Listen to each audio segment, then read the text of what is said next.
We begin with some good news. A new announcement just moments ago. The Food and Drug Administration has granted emergency use authorization to a coronavirus test.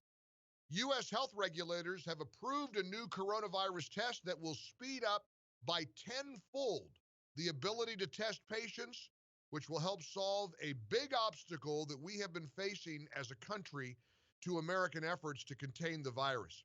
Testing is so important, and the testing is a big question mark for everybody. It doesn't matter where you are.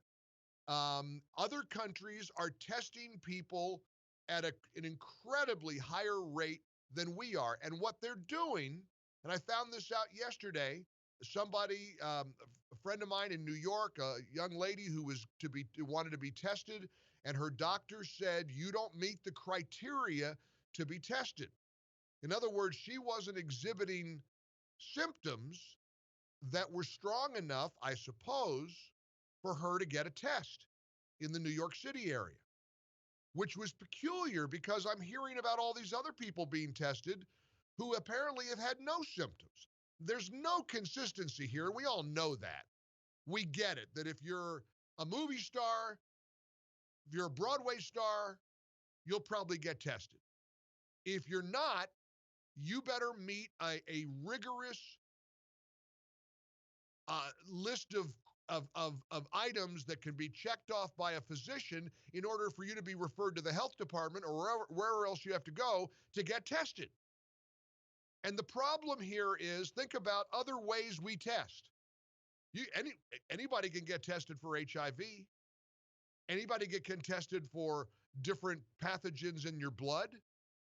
You don't have a limitation on when. We weren't ready. And that's not political. You want to blame Trump, you knock yourself out. Most normal people know how unreasonable that is. And I am really determined to stay away from politics today because it's a waste of time. It's a waste of time. We know what's baked into the cake. We know what's baked into the cake. We understand that there are going to be people who are politically maximizing the coronavirus situation. You remember Bill Maher on HBO saying he's hoping for a recession a few months ago. They don't listen, the Trump haters don't care if there's a bad economy. They don't care if things go bad because they believe that those things that go bad will hurt the president. Incidentally, we all ought to understand that. I mean, when I'm hearing about all the things that people are saying about Obama and about the response to other things in the past, our side is doing it too. And of course, our side believes that we're responding to their attacks and their accusations. But ultimately, we can make a decision not to go down this path. I went last night to get some supplies.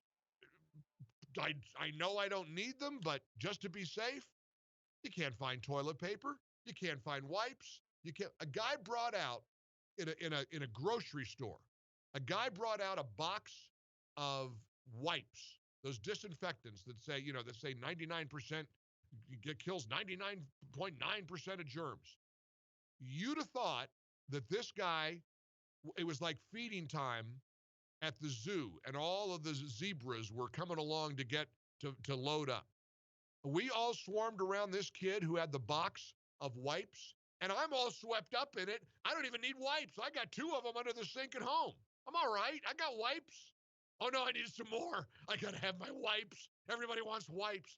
This kid had a box. About 4 of us swarmed around him, and he was giving us each 2, 3, 4 each. Want one? Want another one? I took 2. So now I got 4 big tubes of those Clorox, whatever, disinfectant wipes. And I barely know what to do with it. Like wiping down the handles in my condo. We're just reacting like sheep because we see people react. I had a friend yesterday in New York. He said the supermarkets, the drugstores, they look like war zones. Everything's on the floor. Shelves are empty. People are fighting. They're yelling at each other. They want this. I need the toilet paper. No, you need the toilet paper. I mean, I can just only say calm down so often. And I am going to say to you very directly, I'm working real hard to knock off the political gamesmanship right now. We don't want to become Italy. We don't want to become China. We don't want to have this pandemic get so bad that thousands and thousands of people are going to contract the virus and a percentage of those thousands will die. Now, the great news is vast majority of people who get the virus don't die. Get sick, you get a little flu, you get some mild symptoms, and you recover, and life goes on. But tell that to the world that is literally, it feels like shutting down. Schools closing, Ohio, Maryland, Michigan, they're the first states to shut all K through 12 schools. You heard all the news about the NHL, the NBA, Major League Baseball, World Soccer, whatever, all the sporting events, no March Madness. I don't even know how that works. There's scholarships that are contingent upon that. There's kids that have been looking forward to that their whole lives. They've closed all of Broadway. It's going to have a devastating impact on the New York economy. Not that a lot of people would care, but it is what it is. And ultimately, we're going to pay a price this year. It's going to be tough. Can't pretend it's not going to be tough. It's going to be a challenge. And we got to get it right. And we got to get the testing right. They got to get the bill right. Because instinctively, politicians put their hands out and say, well, now we got to pay for things. Now we need money. Now you got to pay for the people who are out of work. And I get into big picture philosophical debates in my mind. It's a little bit like the victim compensation fund of 9/11.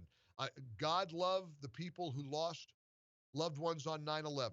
Why did taxpayers have to come up with money to pay these poor people because of what these monster terrorists did to us? I've never understood that. Congress did that in the dead of night. They passed billions of dollars to give to the families of those who lost loved ones. I never understood it. I was told, well, that prevented the airlines from being sued. What the airlines being sued? Airlines didn't do it. Well, they should have prevented the people from getting on the plane. That's the kind of blame shifting that I never understand. You want to have somebody pay the families? Have Saudi Arabia pay the families of those who died on 9/11. How about having the wealthy families that finance terrorism pay these families? But that's what we do. We put our hands out and we say, okay, now it's time for the government to write a check. And now they're going to decide today about what kind of check is going to be written to the cities, to the states, to the communities that are impacted by this. Bill de Blasio yesterday, the terrible mayor of New York, stood up there and said, we need money. They got to get together. We need to get money. We got to pay the workers who aren't going to be working. So now the government is going to pay workers who are going to be tragically out of work, and there's a lot of them. You think about food vendors and restaurateurs and, all the people that are being impacted by these sporting events being closed and theaters being closed and schools being closed. There's a lot of people out of work. So now we, the taxpayer, will get out our checkbook and write checks to pay these poor people who aren't working because there was a virus that originated in Wuhan, China, that somebody brought over here and has now infected thousands of people all over the world, causing a global pandemic. I'm not quite sure I'm understanding why our first initial response is to write a check, is to pay for what's happening here. We can't buy our way out of this. We're not going to be able to. Everybody needs to calm down. Everybody needs to take a big, deep breath. Be careful. Be cautious. Get the wipes. Make sure you're wiping the handles in your home. Make sure you wipe down your car, your steering wheel. Think about that. Think about your phone, which is a big collector of germs. Consider all the places. Consider what you do with your hands. Wash your hands frequently. Make sure you don't touch your face. Don't gather in large crowds if you're over 60. That's the other thing that they keep talking about 60 or older. I'm 59 for a couple of more weeks. So I'm like, see, I can go out in a crowd. I got a couple of weeks left. Unreal.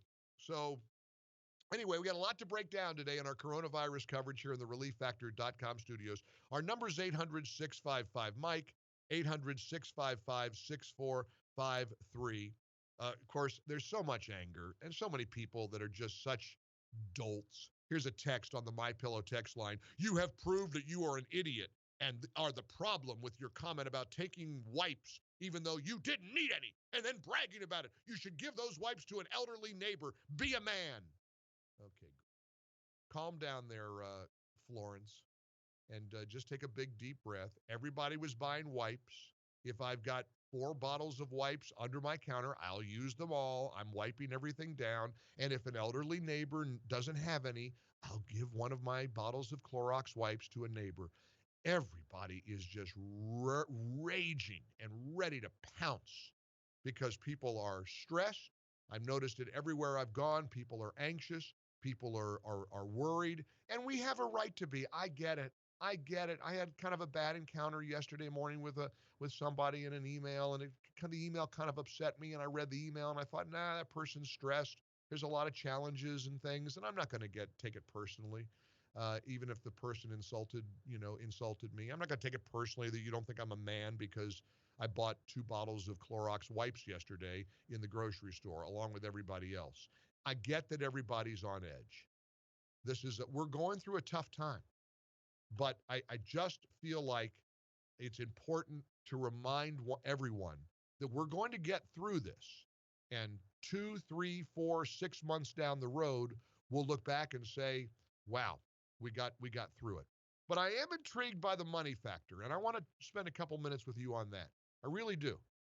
Why is it that the American people have to be financially responsible for the people being put out of work by the virus that came from China? Why isn't China responsible? Why doesn't China, with all of its wealth, why doesn't China have to provide funding to the people of America who are going to be suffering financial? Can we tackle that for a few minutes here on the Mike Gallagher Show?